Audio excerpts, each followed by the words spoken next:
ಯದೋರ್ವಂಶಂ ನರಸ್ತುತ್ವ ಸರ್ವ ಪಾಪೈ ಪ್ರಮುಚ್ಯತೆ ಯತ್ರಾವತೀರ್ಣೋ ಭಗವಾನ್ ಪರಮಾತ್ಮ ನರಾಕೃತಿ.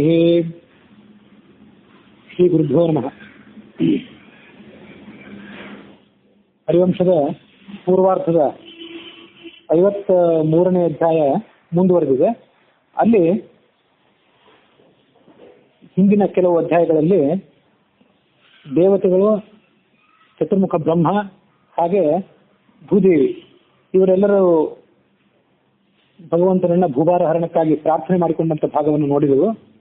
ಅಲ್ಲಿ ದೇವತೆಗಳು ಭಗವಂತನನ್ನ ಭೂಭಾರ ಹರಣಕ್ಕಾಗಿ ಪ್ರಾರ್ಥನೆ ಮಾಡಿಕೊಂಡಾಗ ಮತ್ತು ನಾವು ಕೂಡ ಯಾವ್ಯಾವ ರೀತಿಯಾಗಿ ಭೂಲೋಕದಲ್ಲಿ ಅವತಾರ ಮಾಡಬೇಕು ಅದನ್ನ ತಿಳಿಸುವಂತ ಹೀಗೆ ಪ್ರಾರ್ಥನೆ ಮಾಡಿಕೊಂಡಾಗ ಚತುರ್ಮುಖ ಬ್ರಹ್ಮ, ನೀವು ಹೇಳಿದ ಎಲ್ಲ ವಿಷಯಗಳು ನಮಗೂ ಸಮ್ಮತವೇ ಆಗಿವೆ. ಈ ಅವತಾರಕ್ಕಾಗಿ ನಾನು ಈಗಾಗಲೇ ಸಿದ್ಧತೆಯನ್ನು ಮಾಡಿದ್ದೇನೆ ಅಂತ ಚತುರ್ಮುಖ ಬ್ರಹ್ಮ ಹೇಳಿದ. ಆ ಹರಿವಂಶದಲ್ಲಿ ಬರುವ ಕಥೆ ಸಮುದ್ರಗಳಿಗೆ ಅಧಿರಾಜನಾದಂಥ ಜಲಪತಿಯಾದಂಥ ವರುಣ ಯಾವ ರೀತಿಯಿಂದ ಶಂತನು ಎಂಬ ಹೆಸರಿನಿಂದ ಅವತಾರ ಮಾಡಿದ ಕುರುಕುಲದಲ್ಲಿ ಅನ್ನೋ ಕಥೆ ಅಲ್ಲಿ ಬರ್ತಾ ಇದೆ. ಅದಕ್ಕಿಂತ ಪೂರ್ವಭಾವಿಯಾಗಿ ತಾತ್ಪರ್ಯ ನಿರ್ಣಯದ ಹಿನ್ನೆಲೆಯಲ್ಲಿ ಸ್ವಲ್ಪ ಕಥೆಯನ್ನು ನಾವು ನೋಡಬೇಕಾಗಿದೆ. 11ನೇ ಅಧ್ಯಾಯ ತಾತ್ಪರ್ಯ ನಿರ್ಣಯದಲ್ಲಿ ಬರುವಂತೆ ಚಂದ್ರವಂಶದ ಉತ್ಪತ್ತಿಯ ವರ್ಣನೆ ಇದೆ. ಚಂದ್ರವಂಶದ ಉತ್ಪತ್ತಿಯನ್ನು ನಾವು ಹರಿವಂಶದಲ್ಲಿ ಕೂಡ ನೋಡಿದ್ದೇವೆ. ಅದರಲ್ಲಿ ದುಷ್ಯಂತ ಮತ್ತು ಶಕುಂತಲೆ ಅವರ ಮಗನೇ ಭರತ ಚಕ್ರವರ್ತಿ. ಆ ಭರತ ಚಕ್ರವರ್ತಿಯಲ್ಲೇ ಮುಂದೆ ಜನಿಸಿದವನೇ ಕುರು ಎಂಬುದಾಗಿ. ಆ ಕುರುವಿನ ವಂಶದಲ್ಲೇ ಪ್ರತೀಪ ಎಂಬ ರಾಜ ಜನಿಸಿದ. ಆ ಪ್ರತೀಪ ಎಂಬ ರಾಜನಿಗೆ ದೇವಾಪಿ, ಬಾಲ್ಹೀಕ ಮತ್ತು ಶಂತನು ಎಂಬುದಾಗಿ 3 ಜನ ಮಕ್ಕಳಿದ್ದರು. ಈ ದೇವಾಪಿ ಮತ್ತು ಬಾಲ್ಹೀಕ, ಶಂತನು ಇವರು 3 ಜನ ಮಕ್ಕಳಿದ್ರು ಕೂಡ ಅವರಲ್ಲಿ ಪ್ರತೀಪನ ಬಳಿಕ ಕುರುವಂಶದ ಸಿಂಹಾಸನವನ್ನು ಏರಿದವನು ಶಂತನುವೆ.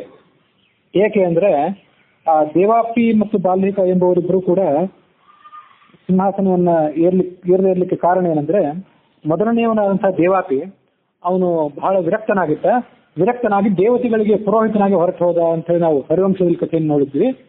ತಾತ್ಪರ್ಯ ನಿರ್ಣಯದ ಹಿನ್ನೆಲೆಯಲ್ಲಿ ನಾವು ಅದನ್ನ ನೋಡೋದಾದ್ರೆ, ತದ್ದೋಷಯುಕ್ತ ದೇವಾಪಿ ಜಗಾಮ ತಪಸೇವನಂ, ಅವನಿಗೆ ಚರ್ಮ ರೋಗ ಇತ್ತು ದೇವಾಪಿಗೆ. ಹಾಗಾಗಿ ಅವನು ಜ್ಯೇಷ್ಠನಾಗಿದ್ರು ಕೂಡ ಸಿಂಹಾಸನವನ್ನು ಏರುವಂತಹ ಅರ್ಹತೆಯನ್ನು ಆತ ಪಡ್ಕೊಳ್ಳಿಲ್ಲ. ಪ್ರಜೆಗಳು ಅವನನ್ನು ಒಪ್ಪಲಿಲ್ಲ, ಆದ್ರಿಂದ ಅವನು ಸಿಂಹಾಸನ ಏರಲಿಲ್ಲ. ತಪಸ್ಸಿಗಾಗಿ ಆತ ಕಾಡಿಗೆ ಹೊರಟು ಹೋದ ಅನ್ನುವಂಥ ಕಥೆಯನ್ನು ನಾವು ನೋಡ್ತೇವೆ. ಆ ಬಳಿಕ ಇರುವಂಥದ್ದು ಬಾಲ್ಹೀಕ ಅನ್ನುವಂಥ ಹೆಸರು. ಆ ಬಾಲ್ಹೀಕ ಎಂಬತಕ್ಕಂಥ ಮಗನು ಕೂಡ ಕುರುವಂಶದ ಸಿಂಹಾಸನವನ್ನು ಏರಲಿಲ್ಲ. ಅವನು 2ನೇ ಅವನು ಯಾಕೆ ಏರಲಿಲ್ಲ ಅಂತಂದ್ರೆ, ಆ ಬಾಲ್ಹೀಕ ರಾಜ ತನ್ನ ತಾಯಿಯ ಅಜ್ಜನ ವಂಶಕ್ಕೆ ಸೇರ್ಕೊಂಡ್ಬಿಟ್ಟ. ಪುತ್ರಿಕಾ ಪುತ್ರ ಧರ್ಮದಿಂದ ತನ್ನ ತಾಯಿಯ ಅಜ್ಜನ ವಂಶಕ್ಕೆ ಆತ ಸೇರ್ಕೊಂಡ್ಬಿಟ್ಟ.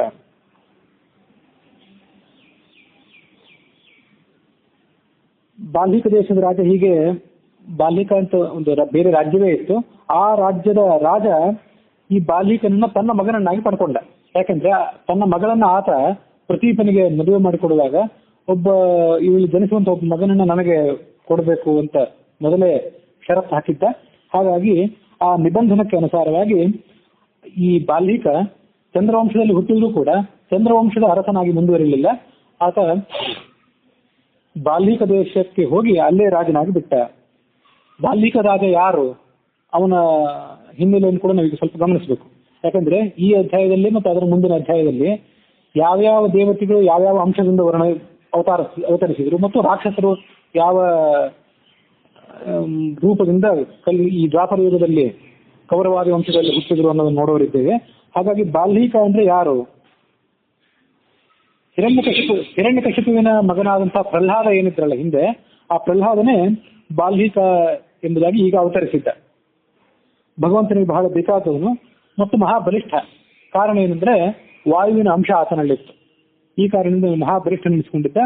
ಆತನೇ ಮುಂದೆ ತನ್ನ ಚಂದ್ರವಂಶವನ್ನು ಮುಂದುವರಿಸದೆ ತನ್ನ ಅಜ್ಜನ ವಂಶವನ್ನು ಮುಂದುವರಿಸಿ ಬಾಲ್ಹೀಕ ದೇಶಕ್ಕೆ ಅಧಿಪತಿಯಾಗಿ ಹೋಗಿಬಿಟ್ಟ. ಬಾಲ್ಹೀಕ ದೇಶಕ್ಕೆ ಅಧಿಪತಿಯಾಗಿ ಹೋದ. ಅವನು ಎಷ್ಟು ಬಲಿಷ್ಠನಾಗಿದ್ದ ಬಾಲ್ಹೀಕ ರಾಜ ಅಂದ್ರೆ, ಭೂಮಿ ಬಿರಿದು ಹೋಯಿತು ಈ ಬಾಲ್ಹೀಕ ರಾಜ ಹುಟ್ಟುತ್ತಿರುವಂತೆ. ಅಷ್ಟು ಅವನ ಪರಾಕ್ರಮಶಾಲಿಯಾಗಿದ್ದ. ಹೀಗೆ ಭೂಭಾರ ಕಳೆಯುವುದರಲ್ಲಿ ಭಗವಂತನಿಗೆ ಸಹಾಯಕನಾಗಬೇಕು ಅನ್ನುವ ಉದ್ದೇಶದಿಂದ ಆತನು ಕೂಡ ಪ್ರತೀಪರಾಜನ ಮಗನಾಗಿ ಹುಟ್ಟಿ ಮುಂದೆ ಬಾಲ್ಯಕ ದೇಶಕ್ಕೆ ಅಧಿಪತಿಯಾದ. ಈ ಬಾಲ್ಯಕನಿಗೆ ಸೋಮದತ್ತ ಎಂಬತಕ್ಕಂಥ ಒಬ್ಬ ಮಗ ಜನಿಸಿದ. ಆ ಸೋಮದತ್ತ ಯಾರು ಅಂದ್ರೆ ಈ ಏಕಾದಶಿ ರುದ್ರರೇನಿದ್ದಾರಲ್ಲ, ಏಕಾದಶಿ ರುದ್ರರಲ್ಲಿ ಒಬ್ಬ ಪತ್ರತಾಪ ಎಂಬ ಹೆಸರಿನವ. ಪತ್ರತಾಪ ಎಂಬ ಹೆಸರಿನ ಒಬ್ಬ ರುದ್ರ ಸೋಮದತ್ತ ಎಂಬ ಹೆಸರಿನಿಂದ ಈ ಬಾಲ್ಯಕ ದೇಶದ ರಾಜನಿಗೆ ಮಗನಾಗಿ ಜನಿಸಿದ. ರುದ್ರರಲ್ಲಿ 11 ಜನ ರುದ್ರರಲ್ಲಿ ಅಜೈಕಪಾತ್, ಅಹಿರ್ಬುದ್ಧಿ, ವಿರೂಪಾಕ್ಷ ಎಂಬುದಾಗಿ 3 ಜನ ರುದ್ರರಿದ್ದಾರೆ. ಬೇರೆ ಜನ ರುದ್ರರಿದ್ದಾರೆ. ಅವರಲ್ಲಿ ಈ 3 ಜನರು ಕೂಡ ಭಗವಂತನಿಗೆ ಭೂಭಾರ ಹರಣ ಕಾರ್ಯದಲ್ಲಿ ಸ್ವಲ್ಪ ಮಟ್ಟಿಗೆ ಸಹಾಯ ಮಾಡುವುದಕ್ಕಾಗಿ ಭೂರಿ, ಭೂರಿಶ್ರವ, ಶಲ ಎಂಬುದಾಗಿ 3 ಜನ ಪ್ರಖ್ಯಾತರಾಗಿ ಸೋಮದತ್ತನಿಂದ ಜನಿಸಿದರು. ಇದು ಆ ವಂಶದ ವರ್ಣನೆ. ಬಾಲ್ಹಿಕ, ಸೋಮದತ್ತ, ಭೂರಿ, ಭೂರಿಶ್ರವ ಮತ್ತು ಶಲ ಎಂಬುದಾಗಿ. ಅವರಲ್ಲಿ ಭೂರಿಶ್ರವ ಬಹಳ ಬಲಿಷ್ಠನಾಗಿದ್ದ. ಭೂರಿಶ್ರವ ಶುಕ್ರಾಚಾರ್ಯನ ಅವತಾರ ಅಂತ ಹೇಳಿ ಹರಿವಂಶದಲ್ಲಿದೆ. ಆಗ ಆಚಾರ್ಯ ಹೇಳುವಂತೆ, ತಾತ್ಪರ್ಯ ನಿರ್ಣಯದಲ್ಲಿ ಬರುವಂತೆ, ಆತ ಈ ಏಕಾದಶಿ ರುದ್ರಲ್ಲಿ ಒಬ್ಬನಾದಂಥ ರುದ್ರನ ಅವತಾರ. ಮಹಾಬಲಿಷ್ಠನಾಗಿದ್ದ. ರುದ್ರನ ಆವೇಶ ಇತ್ತು ಮತ್ತು ವರವೂ ಕೂಡ ಇತ್ತು. ಅದಕ್ಕಾಗಿ ಸೋಮದತ್ತ ವಿಶೇಷವಾದಂಥ ತಪಸ್ಸನ್ನೇ ಮಾಡಿದ್ದ, ಇಂಥ ಬಲಿಷ್ಠನಾದಂಥ ಮಗ ನನಗೆ ಸಿಗಬೇಕು ಅಂತ ಹೇಳಿ. ಆ ಏಕಾದಶಿ ರುದ್ರದ ಇತಿಹಾಸವನ್ನು ನಾವು ಸಂಕ್ಷಿಪ್ತವಾಗಿ ಮತ್ತೊಂದು ಸರಿ ಗಮನಿಸುವುದಾದ್ರೆ, ಹಿಂದೆ ನಾವೊಂದು ನೋಡಿದ್ವಿ ಹರಿವಂಶದಲ್ಲೇ. ದಕ್ಷಪುತ್ರಿ ಭೂತ ಎಂಬಾಕೆ, ಅವಳಲ್ಲಿ ಪ್ರಜಾಪತಿ ಆದಂತಹ ಭೂತ ಎಂಬ ಹೆಸರು ಒಬ್ಬ ಪ್ರಜಾಪತಿ, ಆತನಿಂದ ಜನಿಸಿದವರು ಏಕಾದಶಿ ರುದ್ರರು. ಅವರಲ್ಲಿ ದೈವತ, ಅಜ, ಭವ, ಭೀಮ, ವಾಮ, ಉಗ್ರ, ವೃಷಾಕಪಿ, ಅಜೈಕಪಾತ್, ಅಹಿರ್ಬುದ್ಧಿ, ಬಹಿರೂಪ, ಬಹುರೂಪ ಮತ್ತು ಮಹಾನ್ ಎಂಬುದಾಗಿ ಏಕಾದಶಿ ರುದ್ರರು ಇವರ 11 ಹೆಸರುಗಳು. ಈ 11 ಮಂದಿಯಲ್ಲಿ ಅಜೈಕಪಾತ್, ಅಹಿರ್ಬುದ್ಧಿ ಮತ್ತು ವಿರೂಪಾಕ್ಷ ಇವರೇ ಕ್ರಮವಾಗಿ ಭೂರಿ, ಭೂರಿಶ್ರವ, ಶಲ ಎಂಬುದಾಗಿ ಅವತಾರ ಮಾಡಿದರು ಅಂತ ನಾವು ಇದನ್ನ ಅವರ ಅಂಶಗಳನ್ನು ಗಮನಿಸಬೇಕು.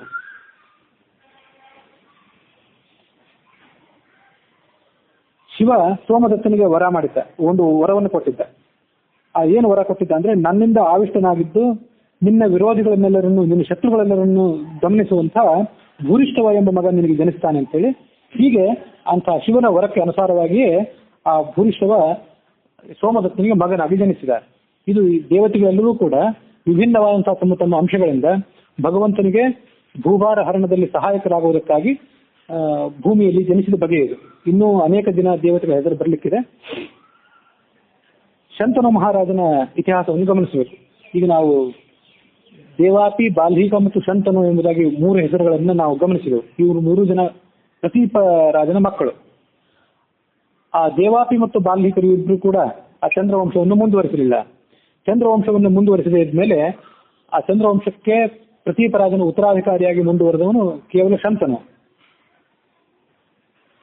ಹಿಂದೊಮ್ಮೆ ಈ ಸಮುದ್ರದ ತೀರದಲ್ಲಿ ಚತುರ್ಮುಖ ಬ್ರಹ್ಮ ಸಂಚಾರ ಮಾಡ್ತಾ ಇದ್ರು. ಆ ಸಂಚಾರ ಮಾಡುವಾಗ ಅಲ್ಲಿ ಗಂಗಾ ಸಮೇತನಾದಂತಹ ಸಮುದ್ರ ರಾಜ ಉಕ್ಕೇರಿದ. ಈಗ ಇಲ್ಲಿ ಬರುವಂತಹ ಈ ತಾತ್ಪರ್ಯ ನಿರ್ಣಯದ ಕಥೆ ಏನಿದೆ, ಇದನ್ನೇ ಹರಿವಂಶದಲ್ಲಿ ಕೂಡ ಕಥೆ ಹೇಳ್ತಾರೆ. ಈ ಕಥೆಯನ್ನ ಚತುರ್ಮುಖ ಬ್ರಹ್ಮ ದೇವತೆಗಳಿಗೂ ಕೂಡ ತಿಳಿಸಿದ. ಈ ಶಂತನು ಯಾಕೆ ಭೂಲೋಕಕ್ಕೆ ಬರಬೇಕಾಯ್ತು, ಸಮುದ್ರ ರಾಜನಾದಂತಹ ವರುಣ ಭೂಲೋಕಕ್ಕೆ ಯಾಕೆ ಬರಬೇಕಾಯ್ತು ಅನ್ನೋ ಹಿನ್ನೆಲೆಯನ್ನೆಲ್ಲ ಚತುರ್ಮುಖ ಬ್ರಹ್ಮ ಸ್ವಯಂ ತನ್ನ ಶಾಪದಿಂದ ಬರಬೇಕಾಯಿತು ಅನ್ನೋ ಕಥೆಯನ್ನು ತಿಳಿಸಿದ್ದಾನೆ. ನನ್ನ ತನುಜನಾದಂತಹ ಕಶ್ಯಪನಿಂದ ಕೂಡಿಕೊಂಡು ನಾನು ಅನೇಕ ಶಾಸ್ತ್ರಾರ್ಥಗಳನ್ನು ವಿಚಾರ ಮಾಡ್ತಾ ಒಮ್ಮೆ ಸಮುದ್ರ ತೀರದಲ್ಲಿ ಸಂಚಾರ ಮಾಡ್ತಾ ಇದ್ದೆ. ಆಗ ಸಮುದ್ರ ರಾಜ ಗಂಗೆಯ ಜೊತೆಗೂಡಿ ತನ್ನ ವೇಗವಾದಂತಹ ತೆರೆಗಳಿಂದ ಉಕ್ಕೇರಿ ನನ್ನನ್ನು ತ್ವರಿಸಿದ ಮತ್ತು ಸ್ವಲ್ಪ ಅಲ್ಲಿ ಅವನು ಕೋಲಾಹಲವನ್ನು ಮಾಡಿದ. ನಮ್ಮ ಶಾಸ್ತ್ರಾರ್ಥ ವಿಚಾರಕ್ಕೆ ಸ್ವಲ್ಪ ಮಟ್ಟಿಗೆ ಧಕ್ಕೆ ಬರುವಂತೆ ಮಾಡಿದ. ಉಪ್ಪು ನೀರಿನಿಂದ ನಮ್ಮೆಲ್ಲರನ್ನು ತ್ವರಿಸಿದ ಆತ. ಬರೇ ಕೋಲಾಹಲ ಮಾಡಿ ನಮಗೆ ಅಡಚಣೆ ಮಾಡಿದ್ದಷ್ಟೇ ಅಲ್ಲದೆ ಉಪ್ಪು ನೀರಿನಿಂದ ನಮ್ಮೆಲ್ಲರನ್ನು ತ್ವರಿಸಿದ. ಆಗ ನಾನು ಅದನ್ನ ಬಹಳ ಗಣನೆ ತಗೊಳ್ಳಿಲ್ಲ. ನಾನು ಚತುರ್ಮುಖ ಅದನ್ನ ಬಹಳ ಗಂಭೀರವಾಗಿ ಸ್ವೀಕಾರ ಮಾಡಲಿಲ್ಲ.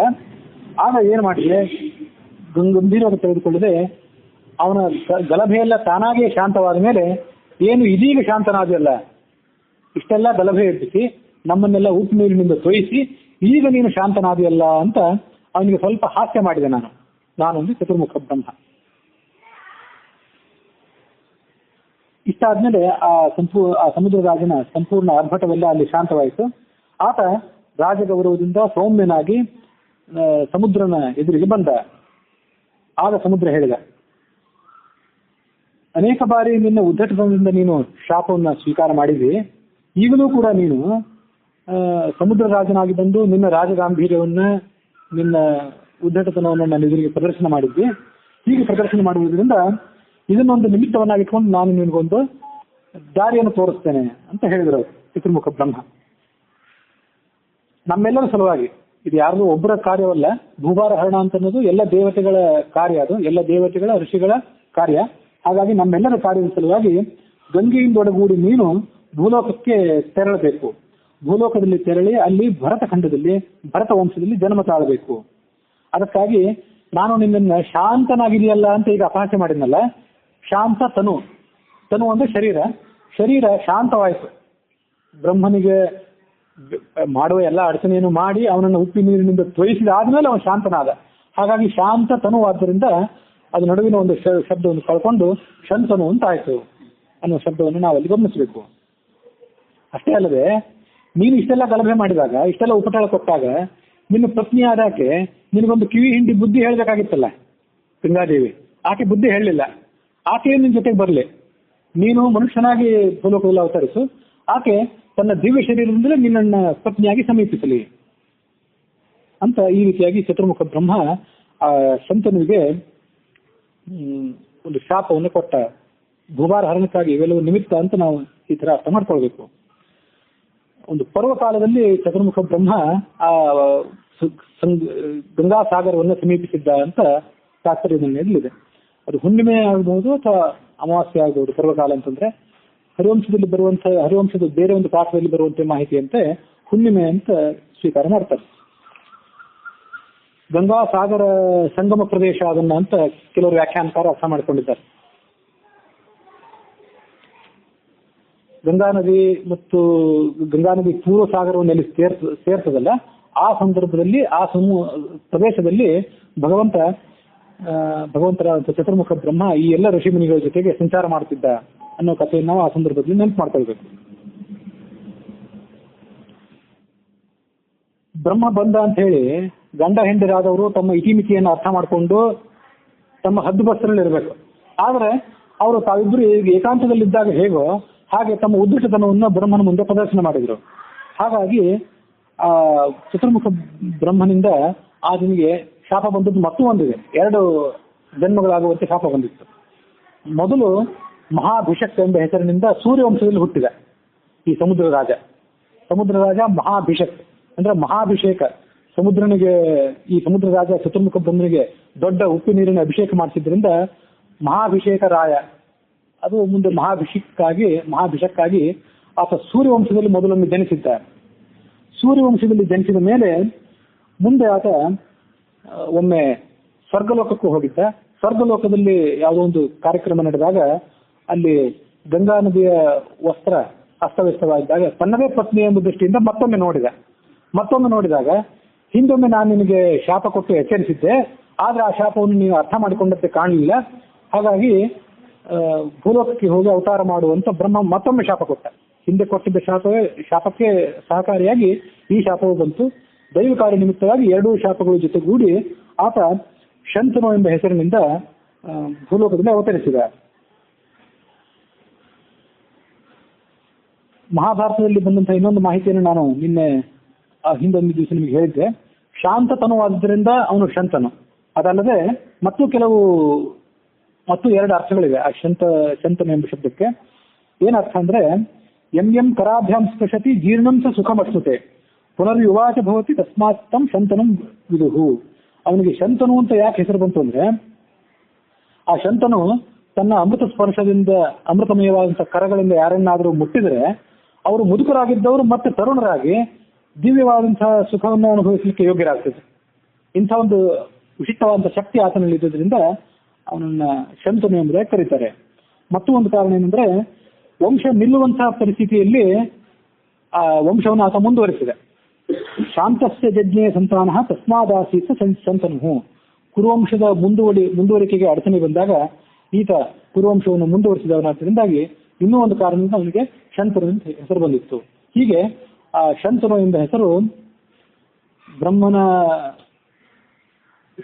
ಶಾಪದ ನಂತರ ಶಾಂತನಾಗಿದ್ದರಿಂದ ಮತ್ತು ತನ್ನ ಅಮೃತಮಯವಾದಂತಹ ಕರಗಳ ಸ್ಪರ್ಶದಿಂದ ಮುದುಕರಾದವರನ್ನು ಕೂಡ ಯುವಕರನ್ನಾಗಿ ಮಾಡುತ್ತಿದ್ದರಿಂದ ಮತ್ತು ಶಾಂತವಾದಂತಹ ಸಂತಾನದ ಮುಂದುವರಿಕೆಗೆ ಕಾರಣವಾಗಿದ್ದರಿಂದ, ಹೀಗೆ 3 ಕಾರಣಗಳಿಂದ ಆತನಿಗೆ ಶಂತನು ಎಂಬ ಹೆಸರು ಬಂತು. ಹೀಗೆ ವರುಣ ಸಮುದ್ರ ರಾಜನಾದಂತಹ ವರುಣನೇ ಭೂಲೋಕಕ್ಕೆ ಬಂದು ಆತ ಶಂತನು ಎಂಬ ಹೆಸರಿನಿಂದ ಅವತರಿಸಿದ. ಅವನ ಬಳಿಕವೇ ಭೀಷ್ಮ, ಹೀಗೆ ಕುರುವಂಶ ಮುಂದುವರಿತು ಎಂಬುದಾಗಿ ಆ ಅಂಶಾವತಾರಗಳನ್ನು ನಾವು ಈ ಸಂದರ್ಭದಲ್ಲಿ ಅರ್ಥ ಮಾಡ್ಕೊಳ್ಬೇಕು. ಹರಿವಂಶದ 53ನೇ ಅಧ್ಯಾಯ ಮುಂದುವರೆದಿದೆ.